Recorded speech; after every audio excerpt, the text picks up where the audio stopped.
Welcome to the Sage Advice Podcast, transforming the way people think and work so their organizations can thrive. Well, hi, everyone, and welcome to our podcast. I'm Ed Kless, and with me again is Rachel Fisch. We are going to talk all things accounting in the U.S. and Canada and maybe elsewhere. Welcome back to the podcast, Rachel. Thanks so much, Ed. Glad to be here. Well, we always say that we need to record these, and then you say, yeah, sure, anytime, just get it on my calendar, and then I forget for a month, and then finally do put it on. So here we are. My apologies for being late on this. But the first thing, I just sketched out a couple things that I wanted to talk with you about, and let's do a cross-border thing here. Sure. C-19, COVID-19, where it's kind of crazy. What's going up by Canada way? I know that all I know is Toronto Blue Jays are playing their home games in Buffalo. So that's all I know about Canada. Actually, I didn't even know that because we're not allowed to go across the border anyway. So it will be interesting to see how many Jays jerseys you're going to see in Buffalo for that game, because I'm sure that there's going to be a bit of an influx.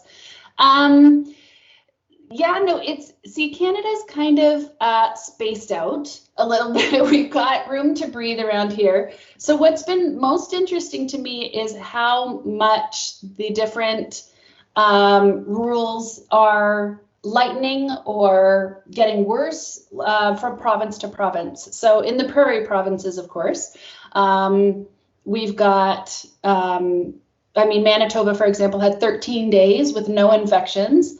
And then they've had 8 infections within the last couple of days. And so they're starting to see, again, people are lightening up, loosening, not wearing masks, not, going out to the bar, starting to have parties. And we're seeing the effects of that. Unfortunately, we don't see the effects until up to 2 weeks later. And so by the time you realize that it was an issue, it's, there's not a lot that you can do about it. So I get that people are, mocking people for being too careful, but I would rather honestly be too careful than find out later that I should have been too careful. So yeah, it's such a fascinating situation. I've heard a couple commentators refer to this as the second wave, and in my feeling, I just don't see it as the second wave. I just see it as a continuation of the first, just getting to different places. Yeah, I agree. Because it never felt like the first wave was ever over.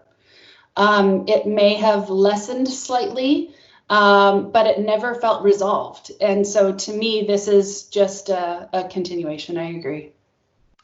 And what's happened with regard to what your government is doing here in the United States, the payroll protection program? Yeah. We haven't done another wave of it, but what we have done is continue to extend how long the payback period is. I don't know if you're aware, the way it works here is that initially it was you can use the funds to, as long as you're paying your employees, it's forgiven. It's considered not a loan, but in fact a grant. And what we keep doing is pushing that date forward so that those are now being more and more forgiven. We do have a few different, there was one program that was intended to be temporary that is temporary, and so that has already stopped. But there are some other programs that are continuing to, be drawn out. So, programs that were supposed to end the end of June, for example, are now being extended into September. I think the biggest challenge now is not necessarily, the biggest challenge now is trying to foresee what the whole reconciliation process or what next year's tax returns are going to look like in light of all of these programs that have been rolled out. So, we've had people will take advantage of situations when government's throwing free money around, and I feel like there will be a bit of a time of reckoning. There will always be people who will get away with, double dipping.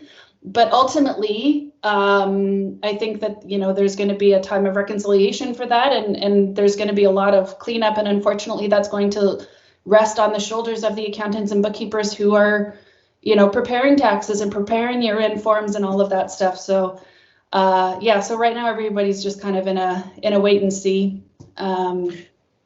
Yep. Yeah, I agree. I think there was this obsession with getting through the initial hurdle of getting people applied for these programs both here and in Canada. And then also we had an extended tax deadline. I think you guys did as well. Yeah. We did. But I think you're right. I don't think we've begun to scratch the tip of the iceberg with regard to the long-term effects from an accounting and bookkeeping standpoint. I mean, this is literally going to go on for years. Absolutely. I know that there was some cases.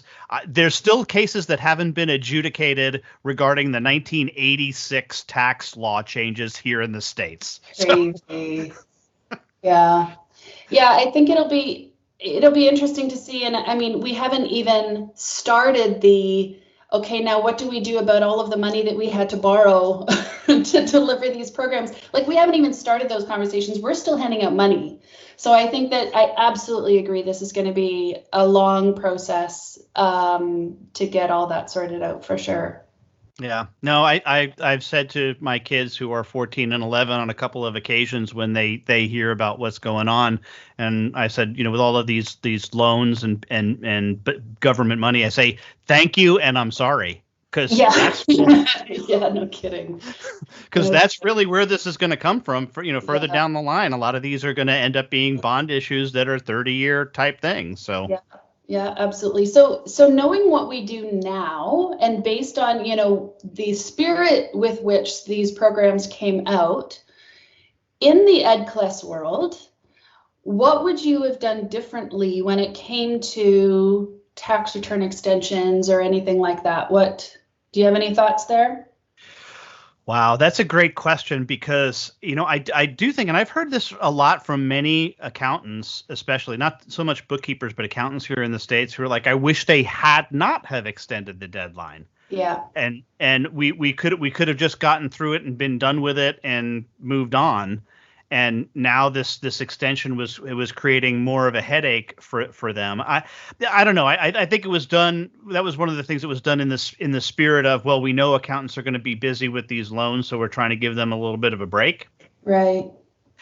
But I'm not sure that in the end it was all that helpful because of the way that it shook out. Not that could have been foreseen. Right. Yeah.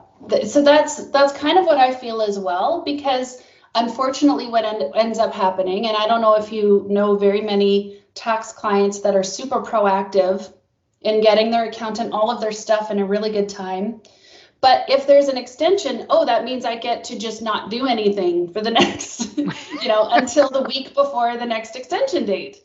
And I mean, had the deadline stayed the same, I feel like that all would have been dealt with first. And then, the additional government programs. So, but yeah, I didn't know if I was being terribly idealistic there, but I totally agree with you, Ed.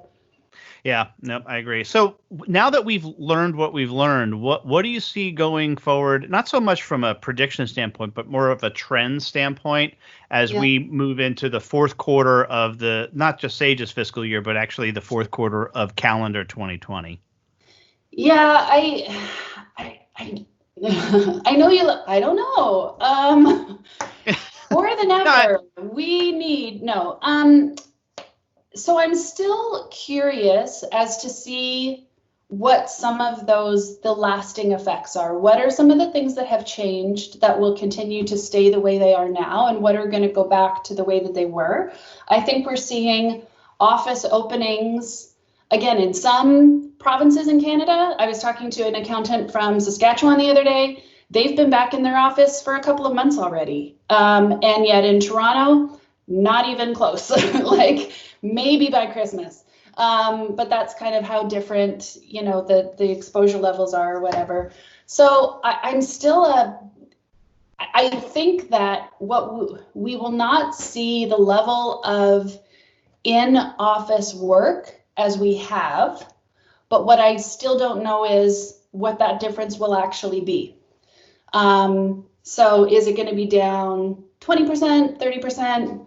I don't know. Will it be as drastic as half or even more? I don't know, because there are some people who genuinely like the socializing or the travel of being at the office and the camaraderie that comes with being with colleagues and stuff like that.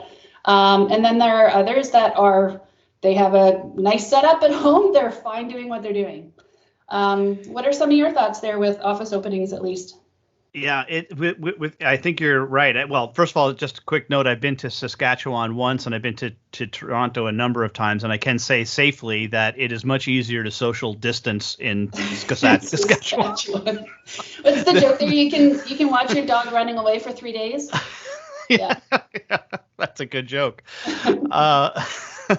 And so I think that's going to have a huge factor. Same thing here. We both have a federal system, and I think the Dakotas, same kind of deal. Much easier to social distance in North Dakota than it is in New York City. Mm-hmm. And I think those ramifications are going to come home. I tell you this much: I don't think I'd want to be in commercial real estate in cities. No. And what I'm really curious about in some of these the places where there is open areas, and I was just thinking about this. I want to try and call a home builder friend of mine and see what he thinks about this. But don't you think that houses in the future are going to have this? Yeah, well, we need not only 2 bedrooms, we need 2 offices. Absolutely. Actually, that's a great point, because we were selling our house. I don't know if I told you this story. Just to complicate matters, we decided to move mid quarantine here. We didn't anticipate the timing quite working out the way that it did. But one of the thought, we had kind of an upstairs loft area in our previous home, and we had to have it set up as an office. And so my husband had some office space, and I had some office space in the basement. And so we asked our realtor, we were going to turn that into like a games area for the kids. And I said, so should we, move all the furniture back and everything like that for this little games room area for the kids before we take the realtor pictures? And he said, actually, now people want to see office space in the home. So I thought that was really interesting. Like it literally affected our listing and how we staged it for the pictures. So fascinating. You could put cubies in your game room. I love it. Yeah, yeah, really. Yeah. Oh, wow. And I also think, I think that those who maybe have tasted a little bit of the freedom of working at home, what is this going to do to the freelance industry? Are employers going to be more open to not only working from home staff, but maybe more of contracted or freelance work? What can we maybe outsource a little more than we have in the past to give people the flexibility of employment that they wanted? Conversely, it could be that this has scared the bejesus out of everybody, and they want their health plans and they want, steady employment if and when it's available. So again, I think there will be changes there, but how the dust kind of settles will be interesting. It is. And I don't know if you know this, but it's a really big deal in California right now, because they had Assembly Bill 5, I believe it was called, and it was really intended to convince the Ubers and Lyfts of the world to have those folks as employees and give them health care and all of this other stuff. Of course, it really, unfortunately, went the other way, and it's devastated the freelance writing industry. Right. Yeah. Yep.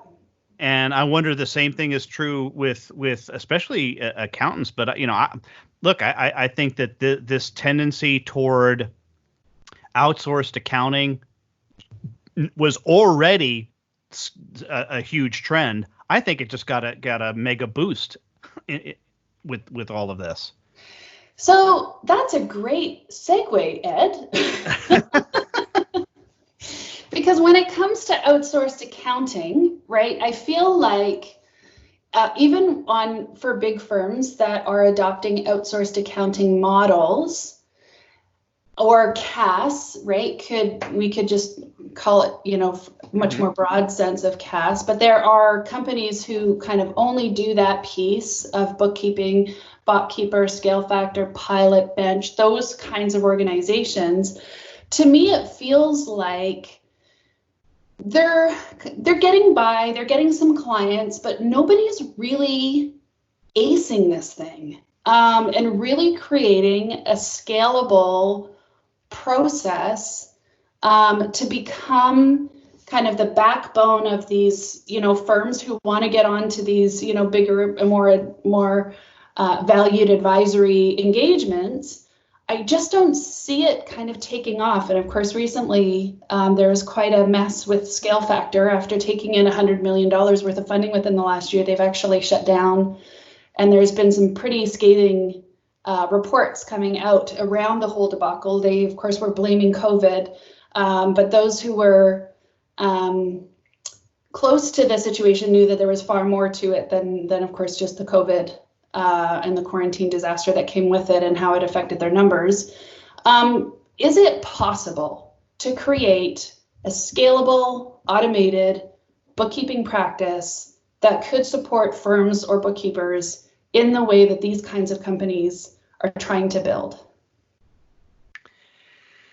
I have thought for the last year that AI has been a little bit overrated, but let me take a step back. I think Bill Gates was quoting somebody else, but I'm going to attribute it to Bill Gates because he's the one that I heard say this.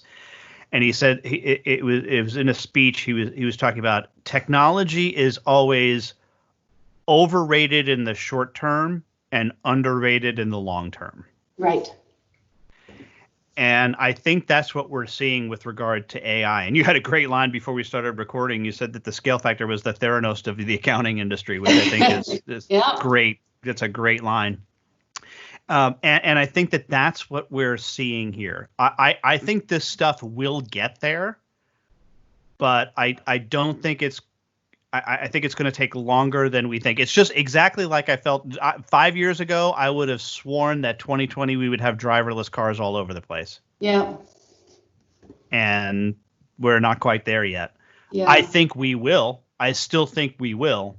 But I think that this AI is a bit oversold right now. And let me talk about this. I've actually been doing some further research on this, and there's some really interesting things going back to the 1920s where these problems were predicted with AI. That this last, because let's face it, in order for an AI to be really effective, it's got to be close to 98, 99% accurate.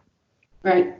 Because if it's not, the work that you got to do to undo that is probably just as much as if you just done it in the first place. Right. And I think that this was predicted way back then. Alan Turing and a mathematician by the name of Gödel predicted that this was was really hard problem to solve, that last 2%. And I like I said, I think we'll get there, but I don't think we're there for another year, maybe 5. Right. So I think what's messing some of these companies up is that they're promising AI, and yet there are offshore bookkeeping teams that are doing the work. So they're promising AI, it's getting done by humans. And we've seen this over and over again. Now, AI, in my understanding, takes some training to do. But I mean, is AI even at the point where it can do the work that's being promised? Or is it just that part isn't even there yet? I don't think that's there yet. And I think that one of the things that we are going to see, and this is where I think we are going to continue to see the emergence of blockchain or these interoperable databases where it's all electronic from the very beginning, the very get-go. And that will get there a lot quicker than things like optical character recognition and scanning, and even the stuff that I do with Mint on my personal basis. I have to quote train Mint, and it continues to screw up because sometimes when I buy something from Amazon, it goes into one category, and it's got to go into another, and it really should just say, "Hey, this is from Amazon. Where do you want me to?" Because it could be anything. Yeah, it could be anything. Yeah. Yeah. So yeah, it's really interesting, but I don't think it's going to be near term. I don't think it's in 2020 or even 2021. Yeah. We'll get there. We'll get there. It's not yet. Yeah. Not yet. Well, Rachel, as always, great conversation. Really enjoy these, and we'll do this again soon, but sooner than the last soon. Okay. Sounds good. Thanks so much, Ed.